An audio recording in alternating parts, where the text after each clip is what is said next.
Welcome. This is the Insider's Edge to Real Estate Investing with James Nelson, the principal and head of Avison Young's Tri-State Investment Sales Group. In this program, you'll learn game-changing strategies to outperform the market. James will teach you how to source, execute, and capitalize on the best real estate opportunities in New York and around the world. Now, here's your host. This podcast is for educational purposes only and should not be relied upon for investment decisions. The opinions expressed are those of the guests and not their companies. Listeners should not act upon the information without first seeking appropriate advice from an accountant, lawyer, or other professional.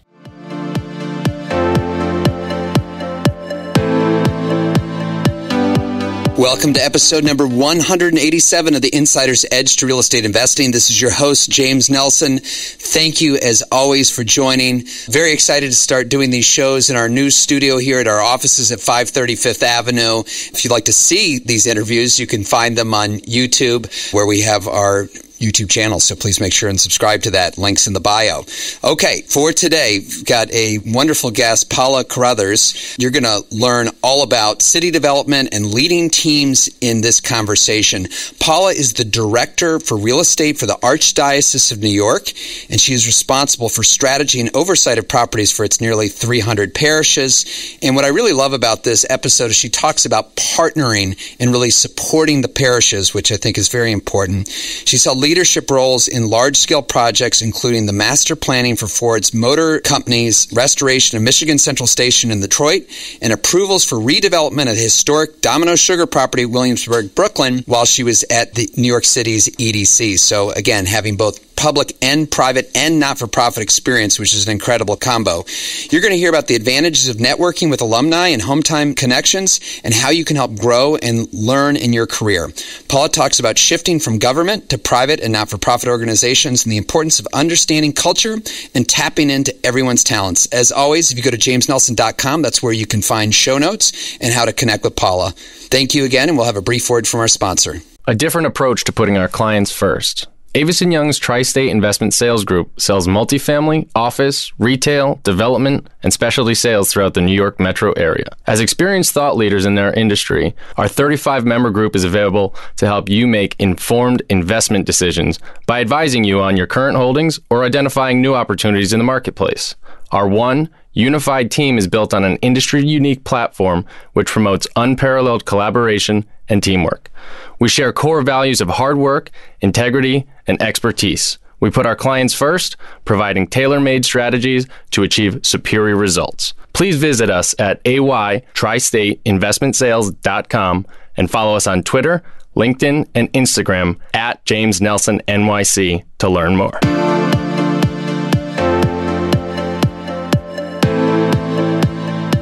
Welcome, everyone. Thrilled for today's Investor Spotlight to have with us Paula Carethers, who is the Director of Real Estate for the Archdiocese of New York.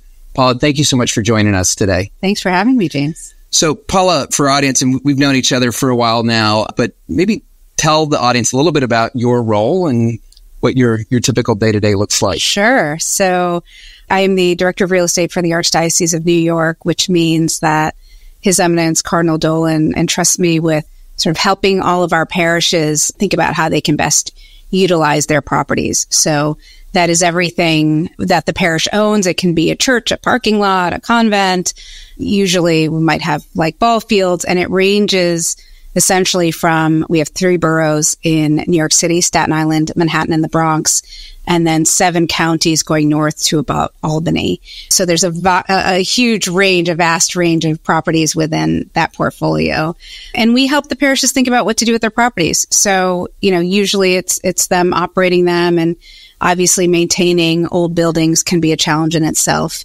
But we help make sure that, they're in compliance with different local laws and that the buildings are maintained the best that they can be. And then we think about how they can use those properties the best. So, I give an example that we have, robust religious education programs that may use school buildings just for a few hours, a couple days a week. And maybe those buildings we would find a lease for, where they could have a shared use for the parish, but also bring in revenue that helps to maintain them.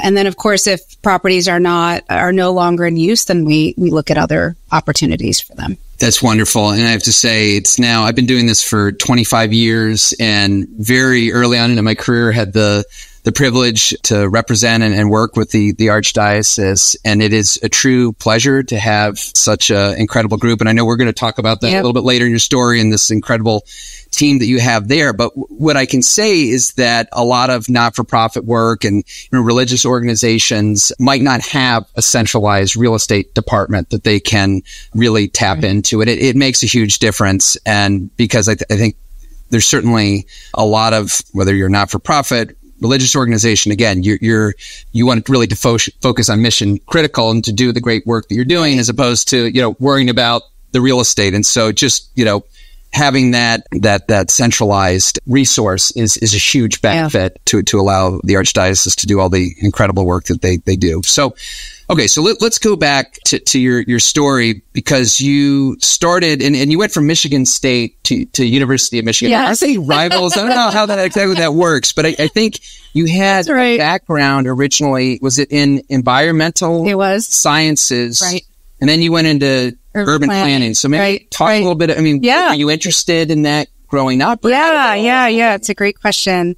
So I've now been in New York for over 20 years. And I sort of say my real interest in New York City and urban development, governance all started when I was young, and really started when I was like 8 years old. And my dad encouraged me to write these letters to different people different cities, as well as, actually, I think maybe New York was the only city. I wrote to different institutions and to, I think probably some music bands. But I wrote to Mayor Koch, and I was really interested in New York City. And we have these responses over time, in my third grade year, where Mayor Koch wrote me several letters and I wrote him several letters. And it sort of sparked this interest in New York City. And I grew up outside of Detroit in the suburbs. And I think thinking about I always had this love for New York. I don't really know where that started other than my, pen pal with Mayor Koch. But when I got sort of through high school and into college, I was really interested in how cities grew. And looking at the city of Detroit, my interest in environmental science was really experiencing suburban and exurban growth and trying to understand how you really balance development with nature and in the environment. So that was my undergraduate degree at Michigan State. I went and worked for a few years. And while I was working, I realized the work of environmental science wasn't really maybe what my interest was fully. And I realized that there's this field of urban planning. I'd never really heard of it before. And I said, that's what I want to do. I want to really focus on urban development. So I went back to the University of Michigan and studied urban planning, and I loved it. It was so much fun. Everything we studied and learned, I just found so intriguing. And it sort of circled me back to New York, because I took a course in the urban design program at the University of Michigan that focused on the sort of evolution of New York City's growth. And 9/11 had just happened. And so in 2003, I came to New York and visited with all the Michigan alumni that I could find in New York City, until one of them gave me a job at the New York City Economic Development Corporation. Which now you serve on the board of directors, if I'm not. So it's come full circle. Right. So I've got to first of all say the fact that your parents encourage you to write letters at 8 years old. So I have three sons, 19, 16, and 13. I don't even know if they'd know how to write a letter today. I mean, even email seems like a foreign concept today. It's really more, fortunately, texting or Snapchatting. But the fact that you reached out and that gave you inspiration. I mean, first of all, hats off to Mayor Koch for taking the time. Or whoever did it. Maybe with the staffer, but I think he told me he sent you a photo autographed as well. I mean, what a cool thing. Yes. I mean, that's really inspire you at that age and to, be thinking about these things. So we do get a lot of listeners to this show who are in college. Maybe they're thinking about a master's degree. Yeah. Urban planning. What's the course load like? I mean, is it more theory? Is it practical? Are you doing case studies? Are you like going to different cities and seeing how they work? Just talk a little bit about what that degree entails. Sure. And it's been a while since I've been there, so I'll put that out there first.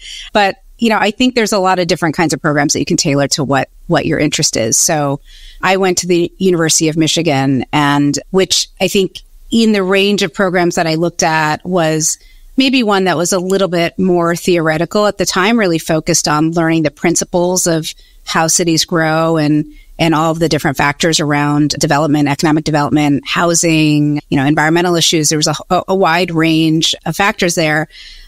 I think, and when I was looking at programs, I looked at also a wide range, some that were a little bit more technical. I found that Michigan's program was really extraordinary in that I went there and really tailored the program to what I wanted. So I was really focused on economic development when I got there. I took a number of courses in the real estate division, which was through the business school.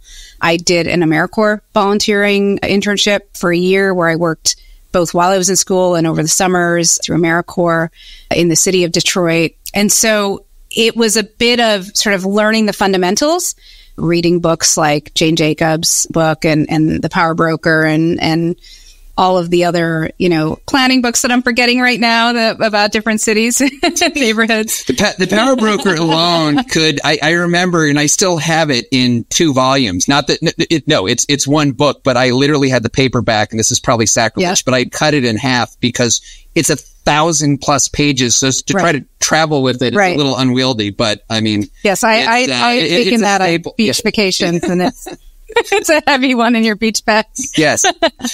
So now maybe talk a little bit about I know the Michigan alumni network is pretty diehard, not just for the football team, but it is. Did you finding those initial jobs out of school? Is that a network that you, and today their real estate program and with Jeff Blau support as well has been pretty. Yeah, I think you will find Michigan people anywhere you go. And I found there's sort of 2 things that I have. One is the University of Michigan connection. And in New York City, there's a lot of New Yorkers who've gone to Michigan, and you see the Michigan emblem almost every day. I see it walking down the street. So that was really, I think, helpful and has been. I still see people that I know from the planning school.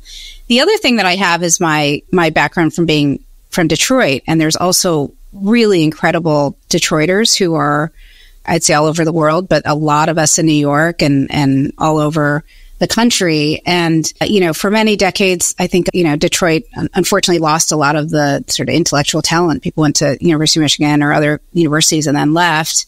But there's a really strong network of that. So I found that in my career that those 2 things have been really particularly helpful for me.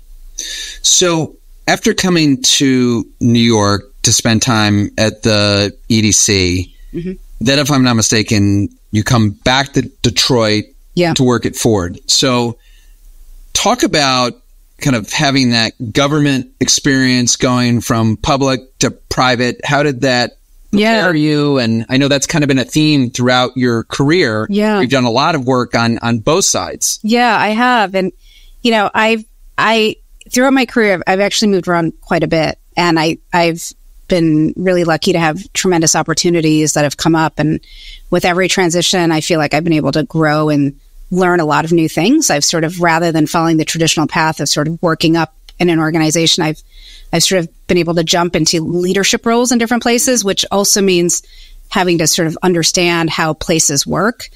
So I found that, going from government to private, and I've worked at nonprofit, I think a lot of it has to, the transition I found is, I think the biggest challenge is really understanding culture of every place that you go to and figuring out how you can fit into the culture. Now I'm at the Archdiocese, which is a, culture on its own. I found that I think really listening to the people who are there, figuring out the team of how people work together and sort of what the holes are and how you can fill those holes has really been something that I've done everywhere I've gone, whether it's in government or outside the government. And you can't always, it doesn't mean like hiring new people or moving people around. It means finding within every individual what their key sort of real talents are and how you can sort of tap into the best of every person. It's very different for, everyone. So I found as I've gone into every role, I've sort of, approached it the same way, tried to think about like, what are the levers for success, both within my team and also within whoever's, I'm working for. Like, we all have bosses, right? So what are the levels of success that they are looking for that I can help them with, right? So looking up and then looking down, how to really activate people to get sort of more creative thinking around some problems. So oftentimes I found myself sort of stepping into roles where it's sort of overseeing at a broad level a project, and I have all these folks under me who are really the specialists. And so my job has been to just really tap into that, right? I've taken on all these roles where I'm not the specialist. And so I've had to come in and find the best way to progress. So I haven't found it challenging, honestly, to jump around or to go between government and private. I think I've approached it the same way. And I definitely want to get to how you really rely on your team, right? Which is giving them decision-making capabilities, deferring to their expertise as we talk about your current role and team. But I do want to just quickly go back and ask, because I know this might be a question for some of our listeners who are mid-career. And I realize I was probably the exception right out of college, working for a firm for 17 years until we sold the company and effectively stayed on with them for another 3 years. So the first 20 years of my career with the same incredible company, incredible people who I still stay in touch with on pretty much a weekly basis. Yeah. But sometimes, the fear might be, well, if someone sees my resume and they see that I've 2 years here, 2 years there, and then year 3 here, that, is this someone who's going to really commit to the organization? Because there's a certain amount of onboarding that takes place when you bring someone new onto the team, where they're taking the time to get you up to speed and you need to figure out kind of the lay of the land before you can add value. So what would you say to the listener about, is there any concern there if, a future employer might look at that and say that maybe this is not someone who would commit for the long term? Yeah, I've certainly had those sort of concerns or insecurities about how, people would think about it, because I have moved around quite a bit, every few years. I think, for me, as soon as first of all, most of my jobs I've been given the opportunity from somebody I've worked with. And so it's been an opportunity that's come out of the work that I've done. And so I think that in itself sort of is part of, people have worked with me and they've sort of said, if you're thinking about, something else, we'd love to have you join our team, or we have this need and you'd be perfect for this need. So for the most part, that's how it's been for me. And I found, when people don't know who I am and I talk about my career and I show sort of the path that I've taken and the thoughtfulness and why I've taken different roles, I think it really, I think it shows, for me, I think it shows that I've sort of thought about how I wanted to try to do different things in my career. Because I am in some ways a generalist, I've always taken a role that sort of sparks a new creativity. So, or fills sort of a void of something that I've wanted to learn a little bit better.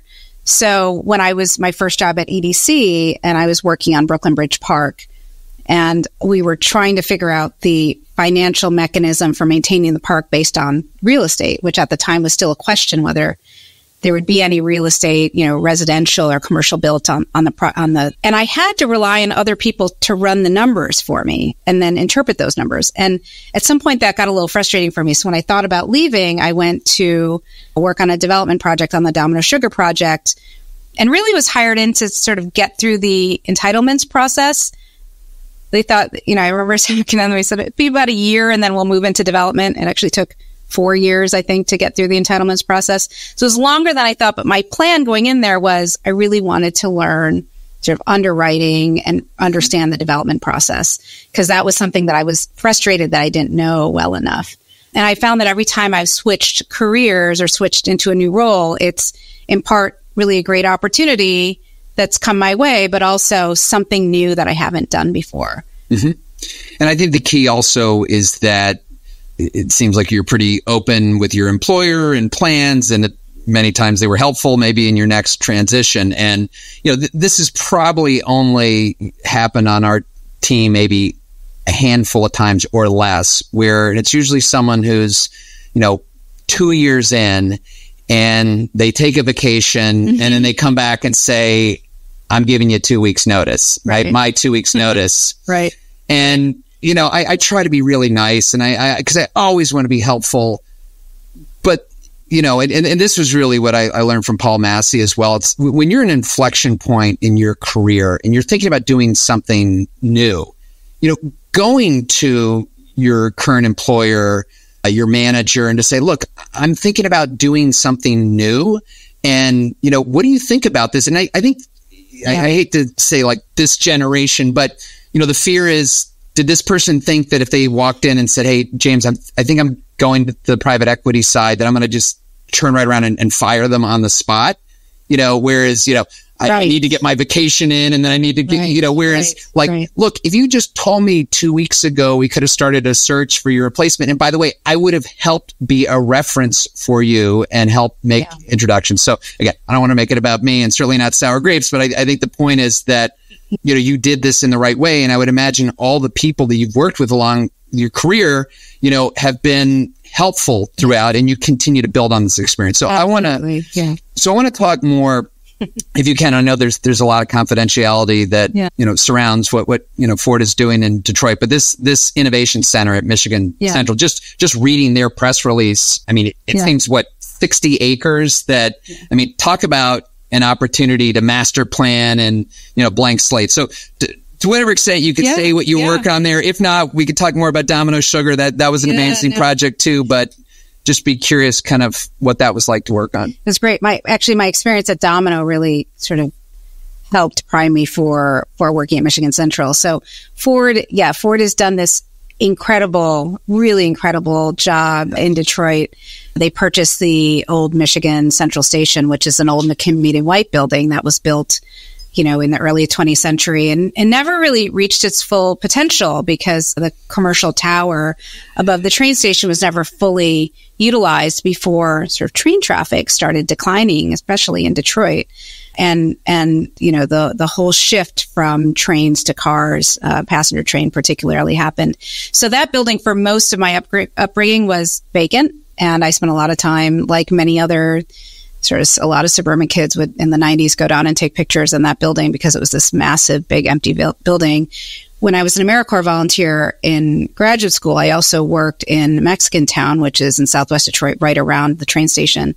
So for me, going back was really a really exciting opportunity. And Ford is, I think they're planning on opening soon. They have invested a tremendous amount of resources into creating, I think, something that's going to be really unique for Detroit, which is much broader than just Ford offices, but really sort of spurring the innovation that Detroit is really sort of built on, right? Sort of taking a cue from the early 20th century development and growth. So when I went there, I worked on a lot of sort of the repositioning of the building and thinking about how the train station fits within that community, and looking at the landscaping and the planning, bringing in a great firm that I worked with here in New York, POW, to help with that.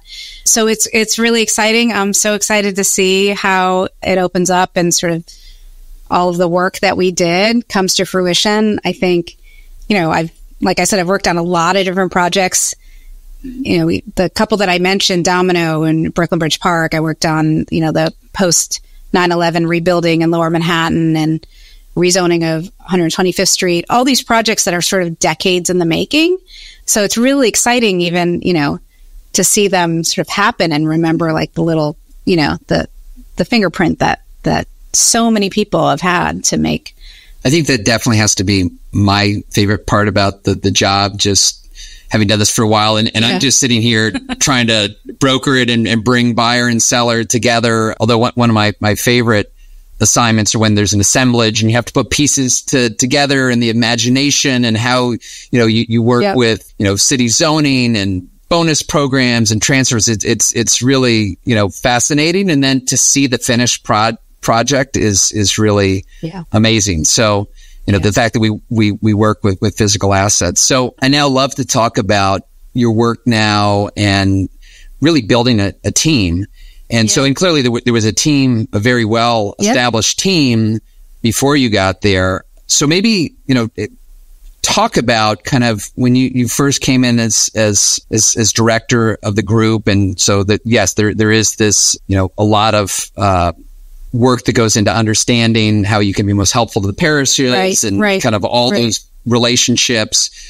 But how did you find yourself assessing the current strengths of the team and then how you needed to add and build on that? So maybe talk a little bit about that process. Yeah. And you've worked with our team so much. Amazing. You know them well. Mm-hmm. I have a great team. You know, coming into the role, the one thing that I wanted to make sure was that we really had the ability to do what we needed to do, both sort of resources and the staff. And I replaced someone who had been in the role for over 30 years. And so he has sort of an encyclopedic knowledge of all of our parishes and all of the people and everything that, you know, has been considered over the years. So for me, stepping in, the biggest challenge was trying to get my head around this massive, massive portfolio. Mm-hmm. And we had a few folks on the team who are really fantastic. So I think the great thing is that my team are really strong real estate professionals. They are all sort of come with strong background. We had one person on my team, Ed, who is been with us a really long time and just has a way of speaking with, you know, our pastors, our parishioners, you know, concerned residents over buildings and just sort of smoothing and calming everyone's nerves. He is and is incredibly thoughtful about how he approaches almost everything we do. And so is a huge asset on the team and has been incredibly helpful to me because brings in that sort of knowledge of like how we've done things or being able to remember things. I have somebody else, Angelo, who comes from a really strong background working at the New York Times and is probably one of the most detailed people I've ever worked with, which is a complete opposite of me. And so it was incredibly valuable to me because when I put him on a job, I know that he is looking at every little detail that I'm not. And I think, you know, we can sort of balance each other out because I can sort of see everything that he's doing and compare it to other things. So when I got there, I sort of inherited the two of them and Courtney was on my team. Courtney's is in this younger generation, incredibly hardworking. And, you know, I was saying to her recently, Courtney comes in somewhere, you know, around 8 every morning, doesn't leave till 5:30 or 6, and is just always there and ready to help. And I've found that that's a really unusual thing, particularly for somebody just a few years out of college. It's really meaningful to me and helpful to me. And so like there's, you know, we're building her skill set in real estate because she didn't come with that to the role, but she comes with sort of the personality and the interest and the, you know, the commitment that we need. So that was a team that I sort of inherited. And then I've been able to expand it. So bringing Jen Dixon on board has been just tremendous. Jen and I worked together maybe 15 years ago on Domino. She was a lawyer working in land use law.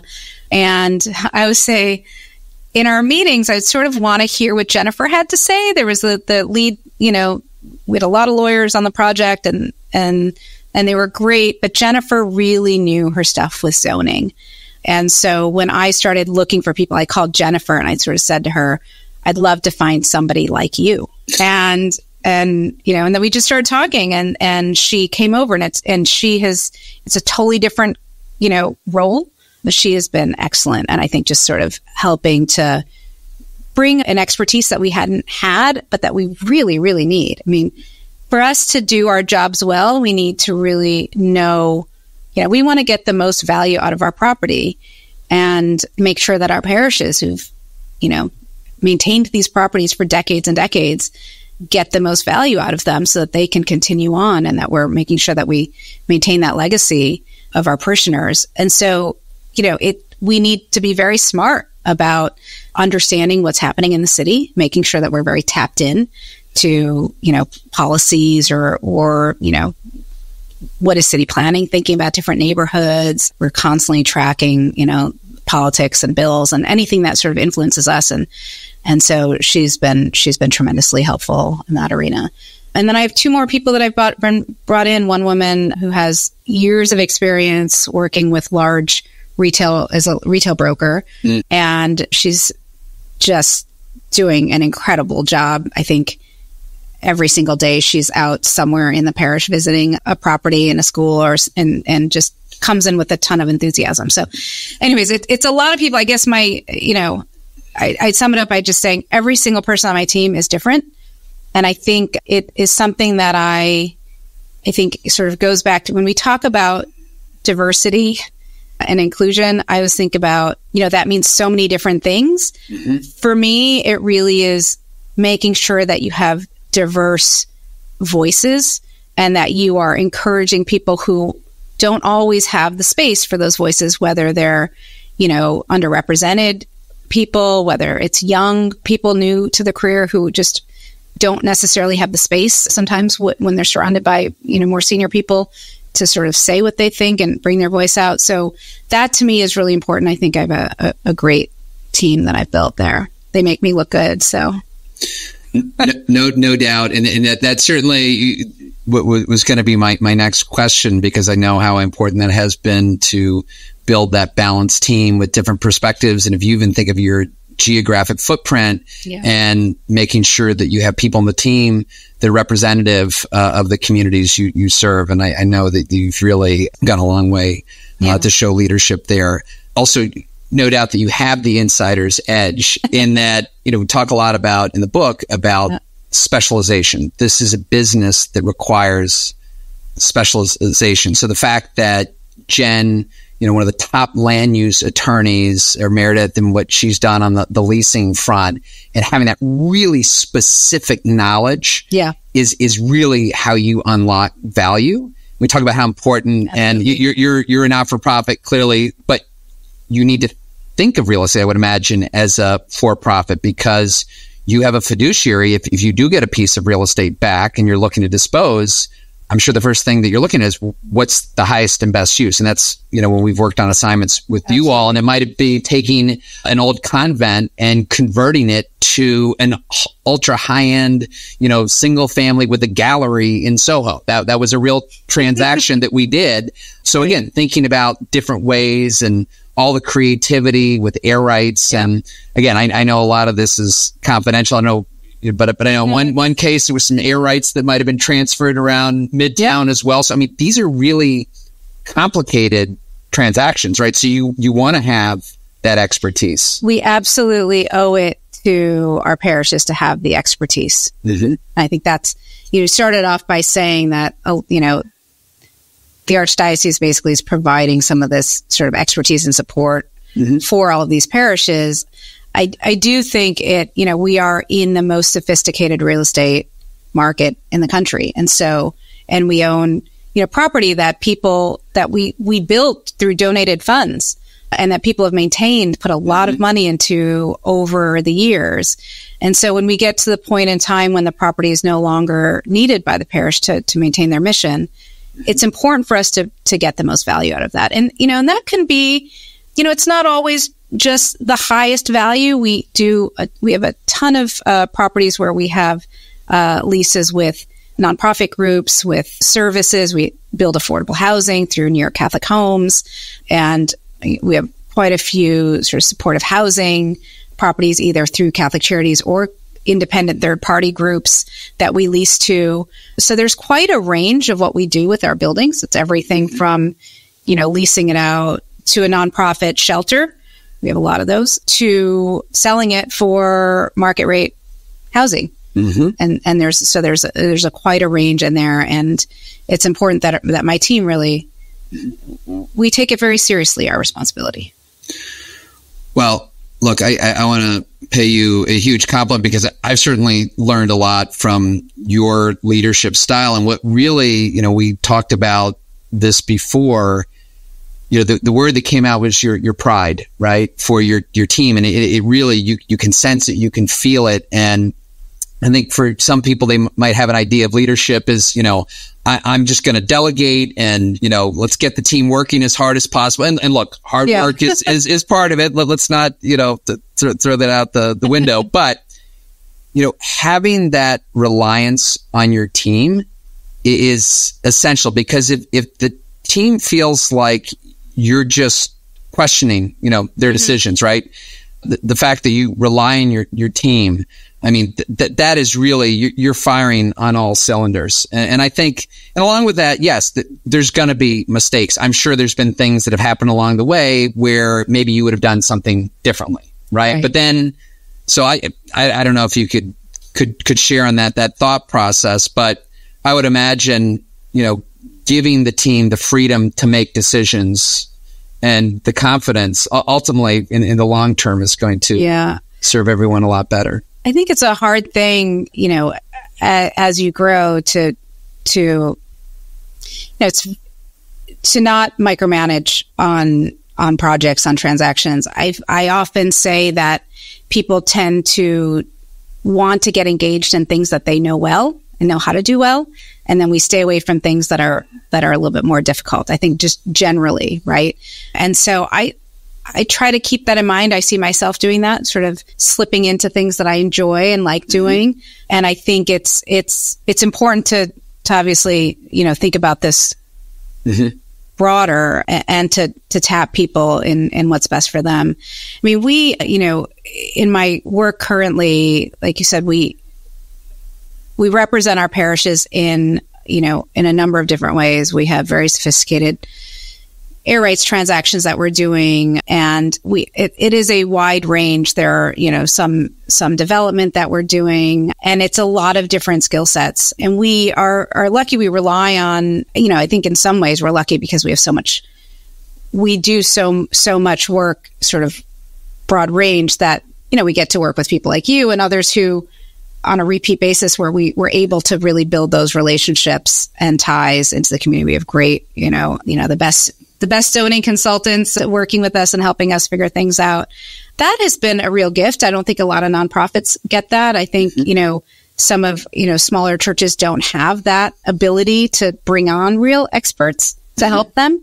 And, I worked in affordable housing before I came here. I worked for the city's Housing Development Corporation, and we did quite a few. I'm trying to remember sort of the percentage, but I'd say at least a third, if not, half of our projects when I was there was land that was partnering with religious institutions where either they were building next to the church or building on the land that the church owned and giving back a portion to the church, the community facility.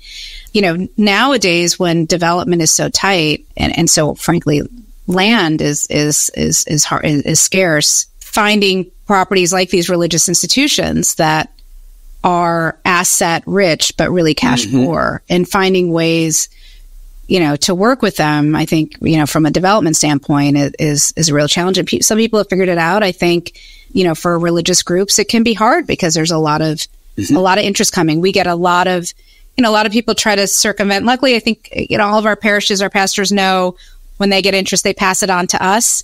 Almost everything in the Archdiocese happens through my office, which is great. My predecessor really set that rule in place, and I was able to step into that.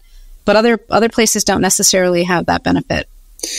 Paula, I'm really glad that you mentioned that opportunity, for our listeners, many investors, developers, the idea of partnering with not-for-profits, religious organizations. I mean, here in New York, oftentimes there's a bonus, as you know, if you're going to build a new building, the residential might only go to 4 times the lot area, but the city will give you an extra 2 FAR for community facilities. So if you can go to one of those churches and say, look, we can build you a new building, right? And you can monetize your air rights right now with doing, you're getting no value from.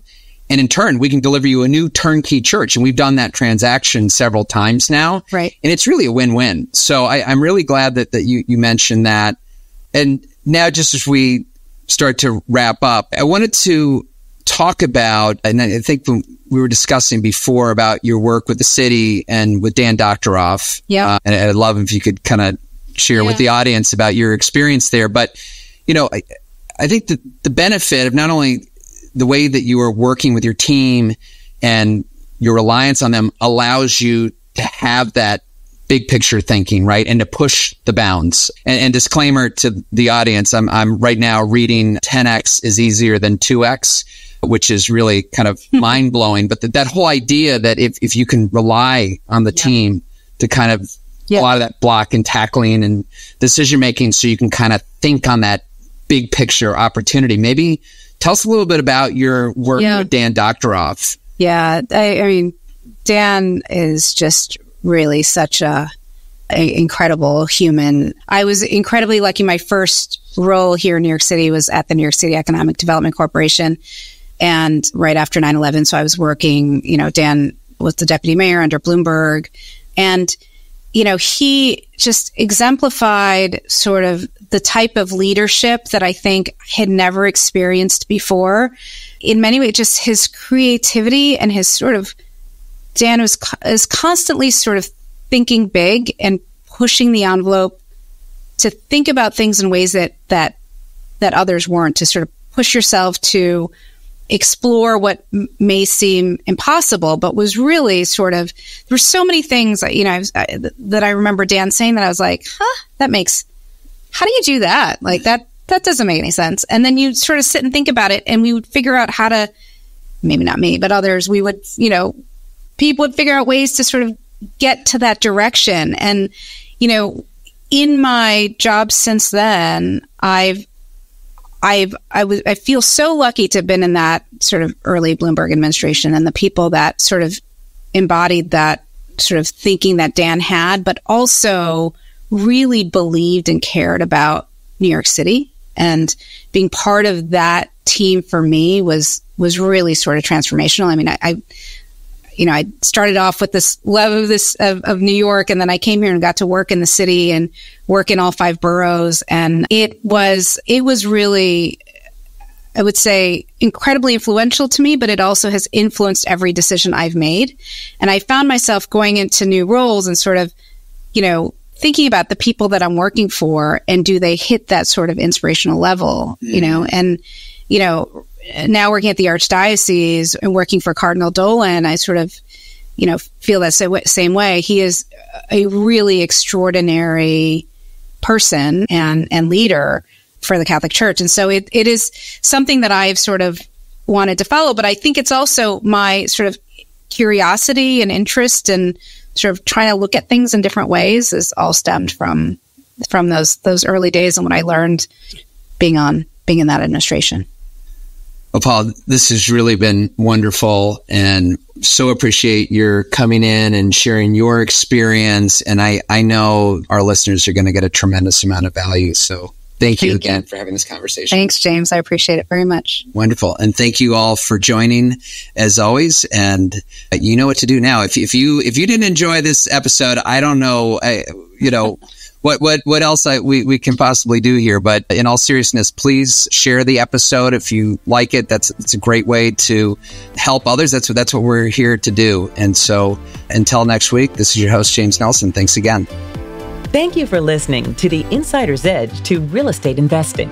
We appreciate your subscribing and sharing with your friends. If you haven't already, please connect with James at James Nelson NYC on LinkedIn, Instagram, and Twitter. Please also visit jamesnelson.com, where you can find the show notes and other episodes, along with an exclusive video series and other helpful resources, so you can gain the insider's edge to real estate investing. Until next week.